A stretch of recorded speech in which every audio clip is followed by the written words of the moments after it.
PlayStation's best game keeps getting better, whilst its worst game is like a bad smell and just won't go away. And is something big cooking at Nintendo? Welcome back to 128KB News. This is your quick bit of gaming news where we catch up in the world of gaming in this short news-like video that isn't particularly news-like or short anymore, as I seem to ramble on for what's close to 20 minutes. So thanks for being here.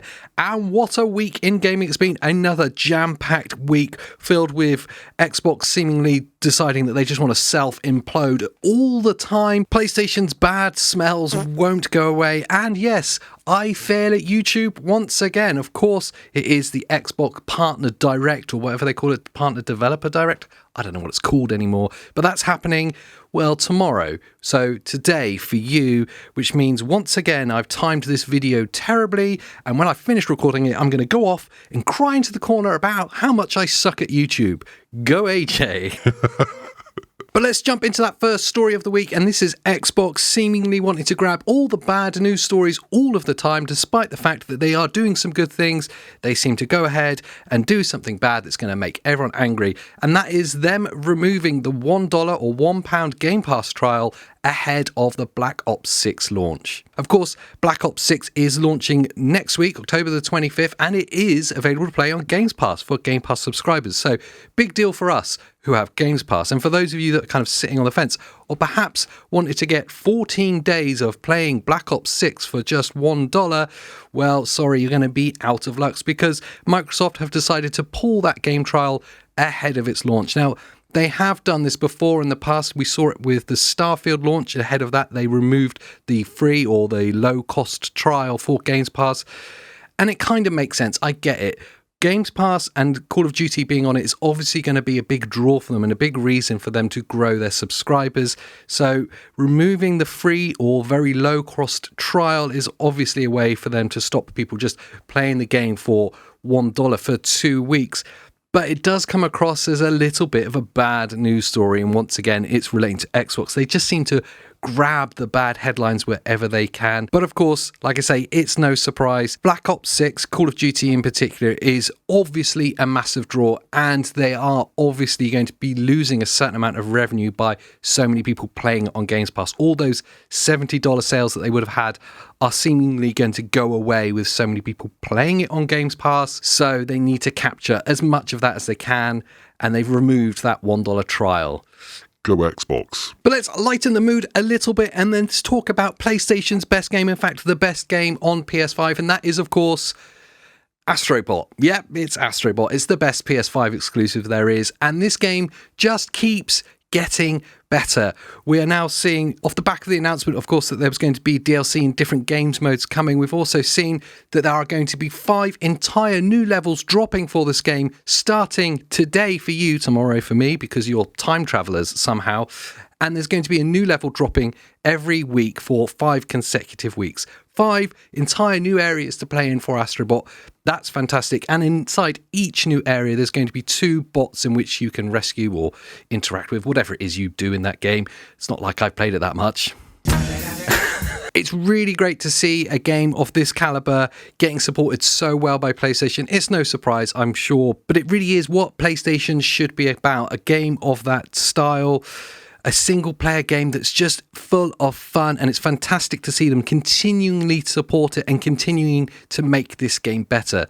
But can we have it on PC now, please? And from the heights of PlayStation supporting their best game yet, let's go back to Xbox and their money-grabbing ways. I don't know what to say about this, but they've unveiled yet another controller. It seems to be the tradition with every big franchise release, every big game that comes out, that Xbox and PlayStation, to be fair, release a new controller skin or new controller for that game. And we've seen it, of course, with Black Ops 6 dropping next week.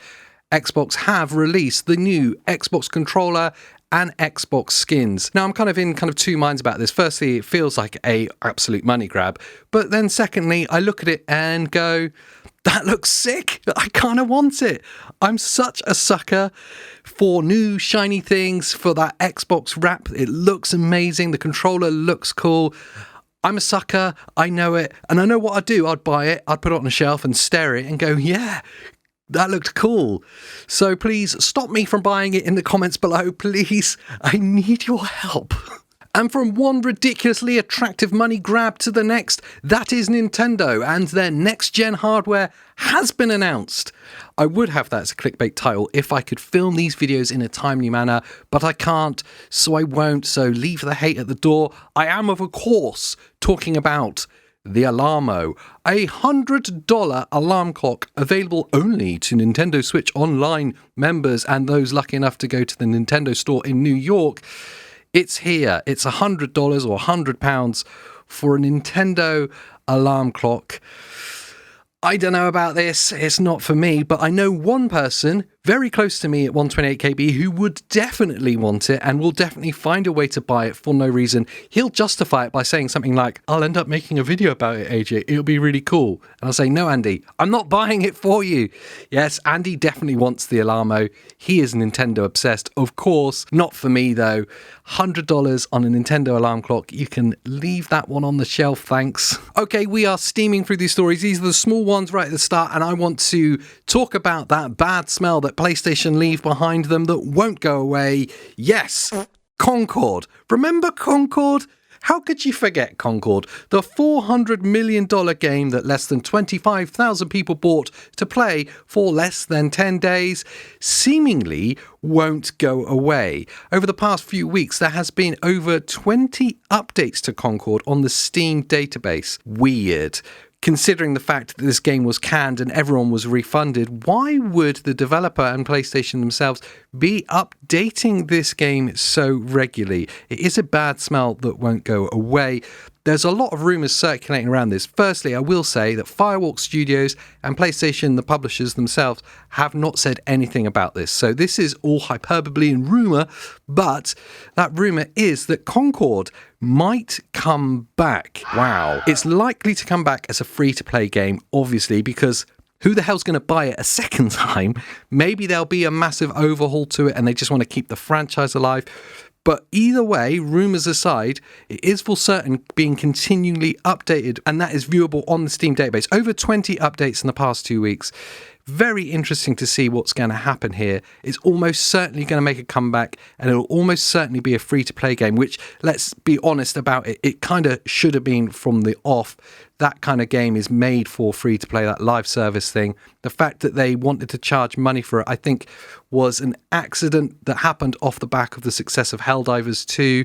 They saw not that the games were side by side the same, but the style of live service game was the same side by side, and maybe didn't understand what gamers actually want. Just saw the live service thing, it's an action game, maybe we could charge for it, and obviously they got that $400 million wrong. Concord coming back as a free-to-play game. I'd love to know what you think, and would you jump in and play it, maybe just for the memes? Okay, let's go into the big story of the week, and the one that's got me kind of excited with my tinfoil hat firmly on, and that is big things cooking at Nintendo. Question mark. That's how I get away with the clickbait titles, you see. I just put a question mark on the end, and that way I'm asking a question, not making a statement. That makes it okay, though, doesn't it? Doesn't it? So we're seeing two things happening at the same time, and my tinfoil hat amazingly manages to join them together. Firstly, we have seen the beta playtest program that got rolled out by Nintendo last week, open to around 10,000 Nintendo Switch Online members. It was a limited playtest program. No word on what the playtest program is actually about, but the fact that it was open to the public and so many people in the public is obviously something that they don't mind leaking when the playtest begins, because it's going to be very hard to keep that many people quiet. Also, the fact that it was available to only Nintendo Switch Online subscribers would suggest that it's something to do with the Nintendo Switch Online service. And this is where the rumours really ramp up. Now, before I get into detail about the rumours surrounding it, we can combine this with the recent email that went out to Nintendo Switch Online members celebrating the 3rd anniversary of Nintendo Switch Online and alluding to the exciting things that will be coming next year. Now, this could just be Nintendo's throwaway speak. They do tend to put things like that in all of their public communication, but it could be them alluding to something very big happening next year. Obviously, we've got the Switch successor happening, but also we've got this playtest happening at the same time for Nintendo Switch Online members.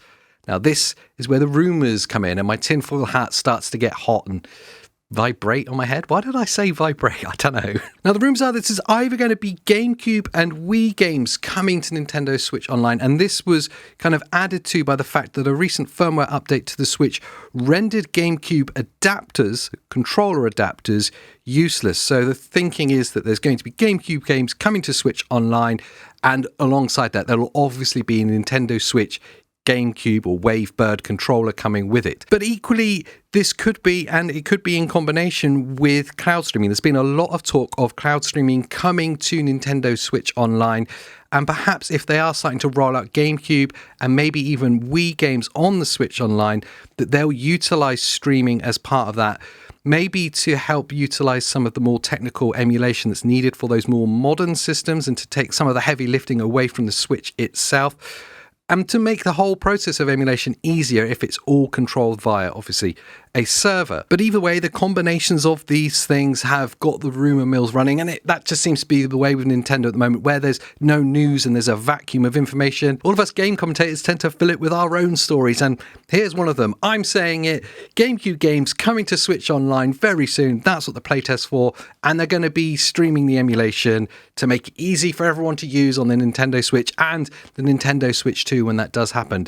When will the Nintendo Switch 2 happen, by the way? I feel like I've been waiting for it for at least 10,000 years now, and I'm getting a little bit impatient. And to wrap it up, let's carry on talking about the Nintendo Switch 2 and the lack of news around it. Luckily, we have legit gaming leaks on Twitter to fill in the information for us, the insider info, and they can confirm something absolutely massive about the Nintendo Switch 2, and this is to do with backwards compatibility. This will absolutely blow your mind, and legit gaming leaks on Twitter can confirm that the Nintendo Switch 2 will not be backwards compatible with N64 cartridges.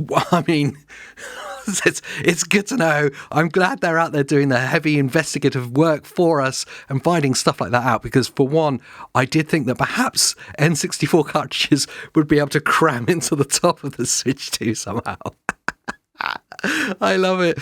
Anyway, that about wraps it up for the news this week. I'd love to know what you guys think down in the comments below. Please do join in the conversation about the Switch 2 and the playtest happening Nintendo, and that Concord just won't go away. That's my favourite story. Every time it's mentioned, I love a bit of Concord. And whilst you're down there digging around in the comments, make sure you like this video, subscribe to the channel, because, well, I just need your support. And then before you disappear off into the world of YouTube, consider watching another video from us here at 128KB. We're a lovely bunch, and, well, we lovely being here, especially when I can't get my words out properly because I'm trying to talk too quickly. The video's ending. Hurry up, AJ. Oh my God. It's going to be up here. It's a podcast probably. So until the next time, bye.